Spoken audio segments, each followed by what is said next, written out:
Alright guys, Monday, day one of today's Nova week. So this is Nova week, and we did the interior. That was the weekend. So we're going to plan out for the whole week. We're going to do trunk, engine bay, running, a little bit of tuning, and we're going to do like some driving, and maybe we'll do a little bit of detailing. So the last day of the week, we're going to make it look as nice as we can with kind of what we have, as in like maybe getting rid of some oversprays and paints, spray paint on the bumpers and everything, clean up all the trim, you know, try and polish the thing for what it is, and just make it look complete, like it's coming out of the garage and it's ready to rock and roll and do burnout. So first step, we gotta rip everything out. So this, we definitely need for the interior, and we gotta find that mount. It's somewhere in the trailer from when I moved out of the storage unit, but we have that somewhere. We got the funnel, which we couldn't find because we had all the baby ones, and this is perfect for the fuel cell. This is trash, so we can scrap this old rotted out water pump. The old carpet, which we're just going to throw in a bag and throw in the trailer for now because we really don't want to use that right now anyways. I don't think we're going to go back to it because it's just going to have that same old nasty feeling to me. You know, we got to have something fresh, new to make it, you know, mine. 5/16 fuel line, we don't need that for this car no more, so that can go in the trailer as well. Pizza box. So let's just see if we kind of took care of most of the things. Water pump, done. Radiator, done. Gauges, done. Trans fittings, done. We had those. Made the trans lines, we did that. Tidy up the wiring, we did that.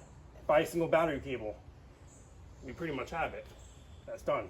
We didn't have to buy a battery because we have that big battery out of the truck. Fuel line for the regulator, we still need that fuel line. I have the fitting in the truck, so we're gonna go to advanced, but that's for the engine bay. Alternator mount, I have the one for the head mount. It's in the trailer, gotta find that so we can mount it up and kind of fabricate it to make it work. Figure out the serpentine belt. So obviously that's gonna come along with the alternator, that comes first. Then we can measure with a piece of string, go all the way around, or use this one. We can use our new one right here to maybe make it work, or if not, we're gonna have to get the part number on this and use the brand and see if we can get one a couple millimeters longer or whatever. But we got pretty much everything organized. This right here is all the new stuff. You know, the starter wrap, the alternator, the carb rebuild stuff, the filter, the pulley, the belt, the shift light, which we don't need because it's, you know, we're not running the drag strip right now, so it really doesn't matter. We don't need that. So we got mostly everything organized so far. We got this cheap big block eBay distributor, which we had before, but we went to the point setup, like the ready to run, got rid of the HEI. The old belts, which are definitely out of date. You know, this is old school harnessing, and I think I showed you guys the date on it. This right here, this bin is all just random wiring. The old Moroso water pump motor, just random stuff, you know, the pulley and all that. So we don't need none of this. We can throw all that into a box and throw it into the storage. This is the other belt. 1982, June 10th. There we go. I didn't want to run this flywheel or this flex plate because the starter kind of chewed up some of the teeth on the edge from misalignment and all that, but it's really not that bad. You can always, I think you can just flip it, I don't know, but we could probably use this for a cheap budget small block down the road. So we're gonna hold on to that. And right here we got big block springs because there are trick springs in the front, so we might go with big block for the big block in the front to get rid of that soft travel in the front. But I kind of like that for the weight transfer, like when the thing dry hops and it picks up. That's just the old school stance look that I like, and I like when it jumps. So we might go with these down the road, we don't know, but we'll probably put those in maybe just to see how they work when we get disc brakes for the front, because this is still drum. And we got the Moroso stamped gold air cleaner, which I will be putting on eBay for probably 300 bucks. This with the valve covers matching. So if anyone wants that, I'll drop the link below to the listing. And yeah, gold, it's cool, it's old school, but I just like my chrome, so we don't need it right now.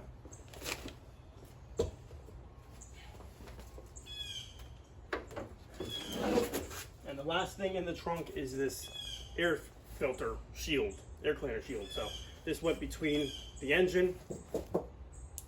The air cleaner bottom plate was mounted to this, so it kept all the heat, kept all the cool air from the hood scoop in here, and went straight to the filter. So it was pretty cool.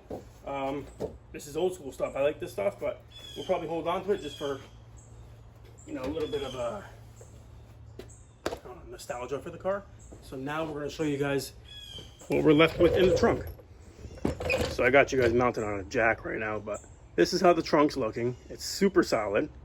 And right there you can see how two battery cables, thin length ones, go to one single, so we're okay with that. And we have our one ground. But what I would like to do is get rid of this battery tray. I just don't like it. It looks too big. I'm just going to go with a single plastic battery box right here. I don't like the dual setup because my one battery doesn't even fit there or there. It's kind of pointless. So we can get rid of this, and then we're going to vacuum. We're going to polish that up. We're going to polish the tubs up. We're going to mask them off, and we're going to bed liner this whole thing with just Rust-Oleum undercoat. So this should definitely clean up. So I'm going to stand back, get a pretty nice picture.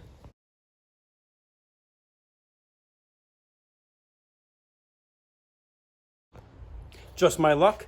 This whole week is supposed to be raining, and look, it is drizzling right now, starting to rain. So if I can, we're going to still stay with this job for the day, even if it's raining. We might have to back up the car probably 5 feet just to get it to where the garage line is so we don't get soaked. Good thing is it's right here in the back. We just have to push it a little bit, but I got to clean up all this stuff and organize it, go through it, and then we're going to get straight to vacuuming.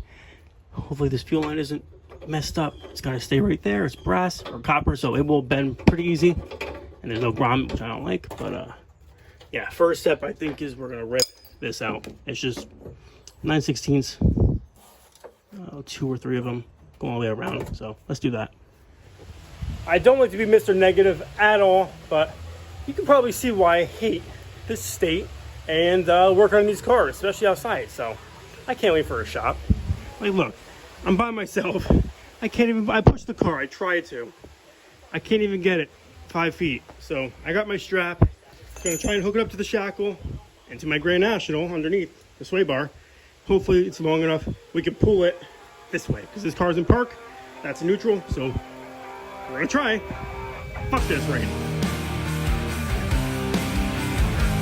The power of the Nova is much stronger than this rain.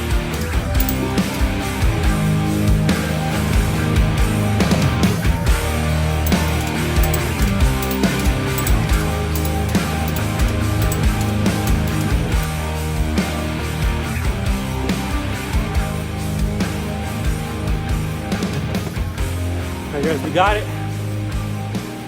That was literally a workout. I usually hate sweating just because it makes me feel like shit, but once I get to that point, we're kind of already in it, so we're gonna continue that progress on the Chevy Nova. Alright, we finally got the box out. I could not get this one bolt. It was rusted, and of course it was against like the old frame rail, the nut, so I couldn't tap a socket on it, couldn't get a vice grip to stay on it, couldn't get a wrench on it. So got that one out easy. Had to get the center stud came out right there to the floor, and this one I just bent the whole plate until it ripped out. So we're just gonna bang that flush with a hammer, but the rest is looking pretty solid. And now it's time, we have everything removed. Now we can vacuum it and scuff it up to paint. You want to do the painting first before the polish, because if you polish, you're gonna get overspray on it, then you have to clean it up again. So vacuum, then paint. We got the can right here, and it's half full, so that should be enough, at least for this and this. All right guys, so we got half the can done in the trunk right here. And we need one more can to finish the whole back. Then we can start the polish. I'm gonna close the trunk just so it dries, stays, there's no water getting inside. So we're gonna wait for that to dry. We'll get another can. And then once that's all dry, we'll start the polish. So that's probably a couple hours from now. So see you guys then. Okay, so I'm heading home. As you can tell, it's showering now and it's starting to piss me off. So it's better to just walk away, keep a positive mindset still, and just, yeah, think positive. So it's raining. I'll get back to it tomorrow and make the car better than it was today. So let's keep going. Okay guys, we are back with the Nova trunk. We went to Home Depot and got rubberized. Actually, I'm lying. We went to AutoZone. We got this for the same exact price. I think it's better than the Rust-Oleum, in my opinion. Rust-Oleum comes out a little too thin and a little too grayish. The Smart Shade stuff comes out a little more black, a little thicker, more of a rubberized. Yeah, I don't like it at all. Maybe I'm not going thick enough, but before we spray this all in there, let it dry, and then move on to the polish, I just gotta say, I noticed a lot of you guys are not subscribing. Can you guys help me out? Subscribe, like, and comment. If my videos are stupid, if you guys don't like me, let me know in the comment, you know? So I'm the type of kid that's willing to do anything for a buck. And I mean anything. So, yeah, we got Mr. Boner in the car too. So oh, come on. Mr. Boner, he is just strapped in. He's literally waiting for me in this hot ass car. He got heat stroke and everything, but he just wants to do burnout. So Mr. Boner's ready. The car's almost ready. So let me spray this whole can in there and see what we can get accomplished. Hopefully this whole thing, but that's the Rust-Oleum. Came out really thin and I don't like it, so we're about to go for this right now.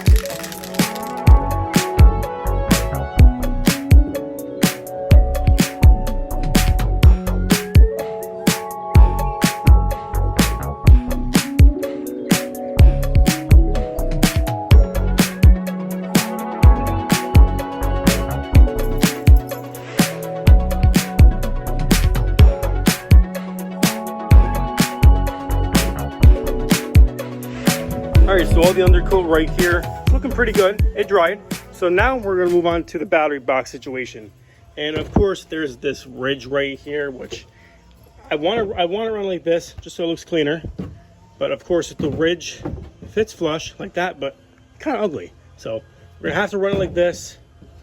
We'll put probably a spacer under each end. But because it's plastic, there's no metal bottom. We need to cut this piece right here. Bend these flat or cut them right off so I can use that as like a base plate, put it in there, bolt it, space the bottom, tighten it down, and we're going to connect the ground probably right here, or we'll utilize this hole. Oh, it's still a little wet, but that should dry. But we got the Scotch-Brite. We're going to clean the aluminum up in a little bit, polish, but right now cut that, make it fit in here.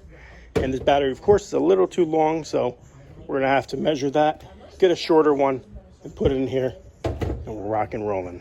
All right, guys, about an hour or two later, battery box, we got this bolted down. We just have to make a strap that goes here, over to the back, but we gotta obviously take the battery out, just out of the box, to mount the strap on the other side, so we can wrap it over and go like that, or we could just run from here along the flat side of the battery. But we're gonna get a battery that's a little bit smaller, probably 1.5 inches shorter to fit in. I don't like plastic. It cracked on the base. I put like a 1/4 inch plate on the inside of the base, just so it bolts down flush and it crushes the plastic to the pan, trunk pan. But that's okay for now. So we're gonna have to clean this up, tap that flat, mount the ground, which is somewhere, but just clean this up, sandpaper, then Scotch-Brite. Now we're about to, where is it? This is the stuff I use. I usually use, I think the Mother's, it's the round little container, or it's mag and aluminum polish. But this stuff works pretty good, just as quick. Metal perfect polish for Zephyr, Pro 40, whatever. But open this up. Shook it up. All right, so that should be that should be fine. So we're gonna do that. And we're gonna move on to each tub, do that and that one. We might not polish those ones. We might just Scotch-Brite those with the soft. I mean, red's the most abrasive, I think, but it gives it a nice cut and it makes it look nice and shiny. So we're gonna get the wheel right now and zip that around and see what it looks like after. Okay guys, about 2 hours, 3 hours total. We got the whole transformation done on part 2 for the trunk. So hopefully you guys see a drastic change. We polished this up real quick. It was dirty, it was nasty, so that definitely looks a lot better. This trunk, we painted the whole floor black. We ran out of can, but of course it's back there. We really don't see it, so it really doesn't matter. But down the line, I am going to get another can, so we paint that whole thing and this whole area again, just so we could paint the sides and just thicken the base up. Then next time, really doesn't matter right now, so I don't care about doing it now, but we're gonna sand this up. I just want it to dry first so I can sand it, and then we can just Scotch-Brite this, get the overspray off. But quick Scotch-Brite scrub on the tubs. Those are good. Battery's good. So as of now, the whole trunk is done. We can throw the funnel in here. So we can throw that in there when we need gas with a can. But the next thing we're gonna be doing is engine bay. So Mr. Boner, he's got the fuel lines we need right here. Hopefully he'll give them up. And next video, we're gonna do all the wiring, make everything safe, tight together. All the lines, all the fluids, and then we're gonna get this thing to run. It's out of the distributor, it's just exactly where it's happy. Tighten it down, and I don't know, maybe get new plugs, I don't know, but oil change we have to do. Coolant change, we're gonna do coolant because we don't want it to sit with water, because when the winter comes, we don't wanna have to drain it or flush it out. So right now, might as well just do the coolant. And yeah, that's it. So we'll catch you guys tomorrow with the engine bay. Hope you guys enjoyed.